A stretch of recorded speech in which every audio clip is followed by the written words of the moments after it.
ನಾವು ತಿನ್ನೋ ಆಹಾರನು ಕೃತಕ, ನಾವು ಮಾತಾಡೋ ಮಾತು ಕೃತಕ. ಆರ್ಟಿಫಿಷಿಯಲ್ ಮಾತು ನೋಡ್ರಿ, ಒಳಗೊಂದಿರ್ತದೆ, ಹೊರಗೊಂದು ಮಾತಾಡ್ತಿರ್ತದೆ. ಮೊದ್ಲಿನ ಜನ ಹಂಗಿರ್ಲಿಲ್ಲ, ಒಂದು ಮಾತು ಕೊಟ್ರೆ ಮುಗೀತು. ಈಗ ಸೈನ್ ಮಾಡಿರ್ತಾರೆ, ನಾನ್ ಮಾಡಿಲ್ಲ ಅಂತ ವಾದ ಮಾಡ್ಬಿಟ್ಟು ಕೋರ್ಟ್ಗೆ ಹೋಗ್ತಾರೆ. ಇಂಥ ಜಮಾನ ಬಂದಿದೆ ಈಗ.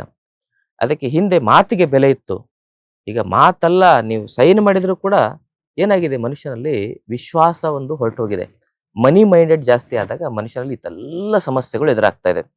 ಮನುಷ್ಯ ಸಂಬಂಧಕ್ಕೆ, ಆಮೇಲೆ ಧರ್ಮಕ್ಕೆ, ತನ್ನ ಆಧ್ಯಾತ್ಮಿಕ ಜ್ಞಾನಕ್ಕೆ ಬೆಲೆ ಕೊಡ್ತಾ ಇಲ್ಲ ಮನುಷ್ಯ, ಆರೋಗ್ಯಕ್ಕೆ ಬೆಲೆ ಕೊಡ್ತಾ ಇಲ್ಲ ಮನುಷ್ಯ. ಯಾವುದರಿಂದ ಹೊರಡ್ತಾ ಇದ್ದಾನೆ ಅಂದ್ರೆ ದುಡ್ಡಿನಿಂದೆ. ನಮ್ಮ ಉತ್ತರ ಕರ್ನಾಟಕದಲ್ಲಿ ರೊಕ್ಕ ಅಂತ ಹೇಳ್ತಾರೆ. ನಮ್ಮ ಗುರುಗಳು ತಮಾಷೆಯಾಗಿ ಹೇಳ್ತಿದ್ರು, ಯಾರು ಈ ಜನ್ಮದಲ್ಲಿ ರೊಕ್ಕ ರೊಕ್ಕ ರೊಕ್ಕ ಅಂತ ಜಾಸ್ತಿ ಒದಾಡ್ತಾರೋ ಮುಂದಿನ ಜನ್ಮದಲ್ಲಿ ಕಪ್ಪೆ ಹಾಗೆ ಹುಟ್ಟಿ ಅವ್ರು ವಕ್ ವಕ್ ಅಂತಾರ ಅಂತ ಹೇಳ್ತಿರು.